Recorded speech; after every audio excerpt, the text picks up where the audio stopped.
첼시는 그냥 명경기 제조구단입니다. 오늘 경기로서 포체티노가 확실히 입증했습니다. 명경기 제조구단 첼시의 라인업부터 살펴보면 우리가 흔히 예상할 수 있는 라인업으로 나왔고요. 건강한 리스 제임스가 선발 출전했습니다. 맨시티는 운이 좋지 않았다고 볼 수 있겠습니다. 왜냐하면 건강한 제임스가 나오는 일이 별로 없는데 나오기만 하면 항상 1인분 이상은 하니까요. 사실 첼시에서 가장 걱정되었던 건 잭슨의 결정력입니다. 잭슨과 홀란드의 대결. 벌써부터 승패를 알 것만 같은 웅장한 라인업이지만 첼시가 승점을 따기 위해선 잭슨이 터져줘야 했습니다. 반대로 맨시티는 부상당한 스톤스를 대신해서 아칸지가 출전했습니다. 스톤스가 이 자리에 설 때 맨시티 중원에 볼 돌아가는 느낌 자체가 달라지는데 아칸지가 나올 때는 스톤스의 느낌까지는 아니었습니다. 과연 오늘도 그 느낌이 유지되는지 봐야 할 것 같습니다. 그리고 베르나르도 실바가 위아래로 움직이면서 지원을 다녔습니다. 첼시는 코너 갤러거를 이용해서 아칸지를 계속 묶었습니다. 갤러거가 계속 고개로 돌리면서 아칸지 어디 있는지만 봐요.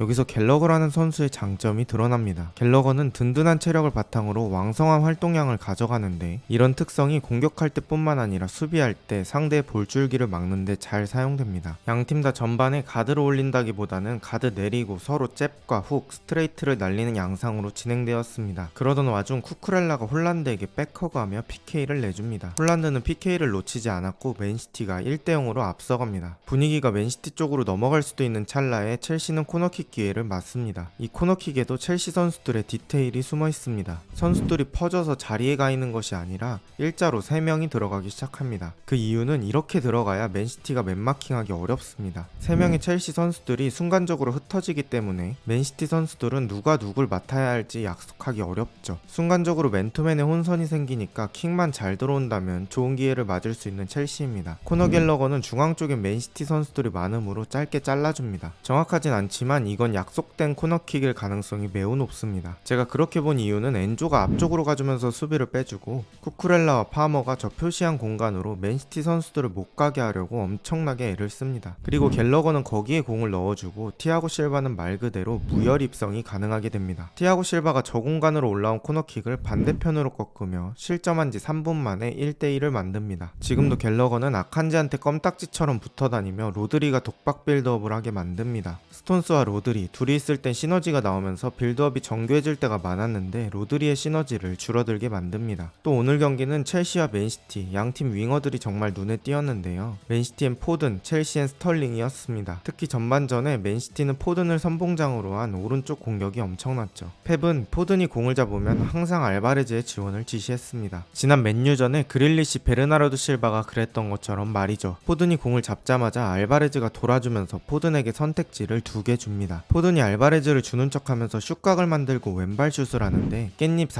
4,700원어치만큼 빗나갔습니다. 오늘 진짜 절정의 폼을 과시하는 포든입니다. 양팀의 소규모의 전술적인 움직임들이 녹아있는 경기는 점점 뜨거워져요. 포든의 슈팅이 있고 나서 3분 뒤 첼시에게 기회가 찾아옵니다. 산체스의 골킥을 워커가 헤더로 떨궈내는데 디아스가 그 공을 제대로 처리하지 못하고 흘러버려요. 엔조는 이걸 놓치지 않고 머리로 오른쪽으로 돌려놓은 이후에 파머에게 내주죠. 파머가 이 공을 잡고 제임스에게 툭 밀어줘요. 여기서 그바르디올의 계산이 미스가 납니다. 그바르디올의 달려가는 속도를 봐서는 이쪽 공간으로 찔러주고 제임스가 여기로 올 줄 알았나봐요. 근데 공이 오기도 전에 그바르디올이 너무 앞서가니까 파머는 패스의 속도를 조절합니다. 제임스가 이런 식으로 잘라주길 기대한 거죠. 그바르디올의 뒷발에 맞고 제임스가 스털링 쪽으로 양질의 땅볼 패스를 넣어줍니다. 하늘색 유니폼을 입었을 때 스털링은 이런 찬스에서 놓친 적도 있지만 파란색 스털링은 이런 공을 놓치지 않습니다. 깔끔하게 밀어 넣으며 2대1을 만드는 스털링입니다. 오늘 경기가 진짜 수준 높았던 이유가 각 선수들의 장점이 되는 움직임들이 순간순간 나왔다는 것입니다. 게다가 엄청 많이 나왔죠. 맨시티의 역습 장면입니다. 홀란드가 이렇게 앞으로 조깅하는 정도의 속도로 뛰고 있다가 갑자기 실바가 킥 자세를 취하니까 대각선 방향으로 미친 속도로 달립니다. 또 그 순간에 움직임을 곁눈질로 느끼고 홀란드가 잘라먹을 수 있게 패스를 주는 실바입니다. 티아고 실바 입장에선 대응하기 정말 어려웠죠. 나이가 있기 때문에 순간 속도는 홀란드한테 안 되고 티아고 실바는 양쪽의 선택지 중 하나를 선택할 수 있는 상황이 아니니까요. 홀란드가 뛰면 티아고 실바가 대응하는 장면이 나오는 거죠. 홀란드가 여기서 왼발 땅볼 슛을 보여주지만 산체스가 기가 막히게 막아냅니다. 산체스 평소에 그닥이라고 생각했던 첼시 팬분들 꽤 계셨을 것 같은데 오늘 산체스는 첼시가 무승부라는 결과를 내는데 1등 공신 중 하나입니다. 아까 첼시가 코너킥에서 약속한 걸 가져왔다면 맨시티도 주섬주섬 주머니에서 약속된 플레이를 꺼냅니다. 코너킥을 바로 올리지 않고 뒤쪽 실바에게 일단 준 뒤에 실바가 보고 올릴 수 있는 상황이 됩니다. 코너킥에서 본능적으로 수비수들은 공이 페널티 박스 밖에 있으면 밀어내기 위해서 라인을 올리려는 움직임을 합니다. 그런 것들 때문에 라인을 올리는 모션을 가져갔는데 박스 안쪽엔 맨시티 선수들이 아직 남아있었습니다. 여기서 갤러거가 아칸지를 잡아줬으면 좋았을 텐데 2선 미드필더이므로 자신의 자리에 복귀하는데 신경을 쓰느라 앞쪽으로 이동하는 중에 크로스가 올라옵니다. 자연스레 아칸지는 프리한 상태가 되고 구석에 공을 꽂아 넣으며 2대1을 만듭니다. 경기는 후반전이 되고 후반전 시작하자마자 또 대형 사건이 벌어집니다. 화장실을 갈래야 갈 수 없는 경기가 펼쳐지고 있습니다. 맨시티 수비진에서 걷어낸 공을 카이세도가 도전하지만 처리하지 못하고 이 공을 홀란드가 잡고 침착하게 알바레즈 포든으로 이어집니다. 여기서 또 맨시티의 기가 막힌 패턴 플레이가 나옵니다. 아까 전반전에도 한번 나왔었는데 필 포든이 선수를 몰아주고 알바레즈가 돌아주는 움직임을 가져갑니다. 쿠쿠렐라를 무용지물로 만들 수 있는 움직임이죠. 여기서 알바레즈가 홀란드에게 공을 줍니다. 제임스에게 안 걸리게 해주는 게 핵심이었는데 아주 적당한 강도로 패스합니다. 홀란드는 이 공을 엉덩이와 낭심 그 어딘가로 마무리합니다. 아주 남자다운 골입니다. 프리미어리그 득점 1위는 이렇게 해야 할 수 있다는 걸 보여줍니다. 3대2를 만드는 홀란드입니다. 그로부터 약 20분 뒤 엔조가 교체 아웃되면서 갤러거가 그 자리를 채우게 되었습니다. 내려와서 공을 받아주고 반대쪽 신무영 무드릭을 보고 전환하는 갤러거입니다. 램파드가 반대 전환하는 모습이 떠오르는 장면입니다. 무드릭이 3명이나 몰아주고 카이세도에게 공을 줍니다. 이 공은 다시 빠르게 코너 갤러거에게 흐르게 됩니다. 첼시의 빠따를 담당하는 갤러거가 묵직한 슈팅을 날립니다. 정면으로 갔지만 에데르송이 잡기 어려운 공이라 맞고 앞에 떨어집니다. 이 공이 떨어진 건 잭콜 대전의 당사자 니콜라스 잭슨 앞이었습니다. 잭슨은 침착하게 트래핑하고 에데르송이 자세를 제대로 잡기 전에 반박자 빠른 슛으로 골문 앞에 밀어넣습니다. 경기는 3대3이 됩니다. 직관하고 있는 관중들이 미치도록 부러운 경기입니다. 경기는 어느새 85분으로 향합니다. 포드는 이때까지도 정말 기복 없이 잘하고 있습니다. 자신에게 온 공을 베르나르도 실바에게 뒷발로 밀어주고 2대1 패스를 요청하고 다시 받아내는 포든입니다. 여기서 코바치치에게 공을 넣어주는 것까지 매끄러운 전개를 완성합니다. 코바치치가 홀란드와 2대1 패스를 시도하며 슈팅을 날리지만 수비벽에 막힙니다. 그때 클러치 능력 둘째가라면 서러운 로드리가 달려오면서 백어택 중거리 슛을 날립니다. 이 공은 실바를 맞고 굴절되며 어떤 골키퍼도 막을 수 없는 궤적으로 향합니다. 경기 시간 86분 맨시티가 4대3으로 앞서갑니다. 맨시티 입장에선 이젠 첼시가 따라오지 못할 것이라고 생각했을 겁니다. 경기는 추가 시간으로 향하고 비도 엄청 내리고 선수들의 체력이 다 떨어져 있을 시간입니다. 이때 맨시티는 순간적으로 가운데 간격이 벌어집니다. 이 공간엔 스털링이 있었고 디사시가 공을 가볍게 밀어줍니다. 잭슨이 안쪽으로 띄워주면서 후뱅 디아스를 끌고 들어갑니다. 디아스가 잭슨을 따라가면서도 브로야 좀 봐달라는 손짓을 합니다. 순간 노마크가 된 브로야 쪽으로 스털링이 공을 넣어줍니다. 여기서 또 브로야가 기가 막힌 게 슈팅하는 척하면서 한 번 쉬고 이때 후뱅 디아스가 브로야의 중심이 되는 축발을 건드리면서 넘어뜨려요. PK가 선언됩니다. 평소와는 다르게 아주 자신감 있게 판정하는 앤서니 테일러입니다. 파머가 왼쪽 상단을 강하게 노리며 경기를 마무리 짓습니다. 경기는 4대4가 되고 이대로 경기는 종료됩니다. 이 경기는 양팀 감독이 승리를 정말 간절히 원했습니다. 펩은 원정임에도 불구하고 1위를 향해 달렸고 포체티노 역시 상대팀이 라인만 내리지 않는다면 상대가 강팀이든 약팀이든 잘합니다. 도망가고 잡히는 흐름 속에서 부분 전술이나 공간 활용 그리고 패턴 플레이까지 눈이 너무 즐거웠습니다. 결과만 따졌을 땐 첼시 입장에선 만족스러울 만한 경기였고 맨시티는 조금 아쉬울 수 있는 경기입니다. 그리고 저도 졸린 눈 비벼가며 볼 수 있어서 행복했습니다. 오늘 영상은 여기까지고 저는 축직먹이었습니다. 좋은 하루 되세요.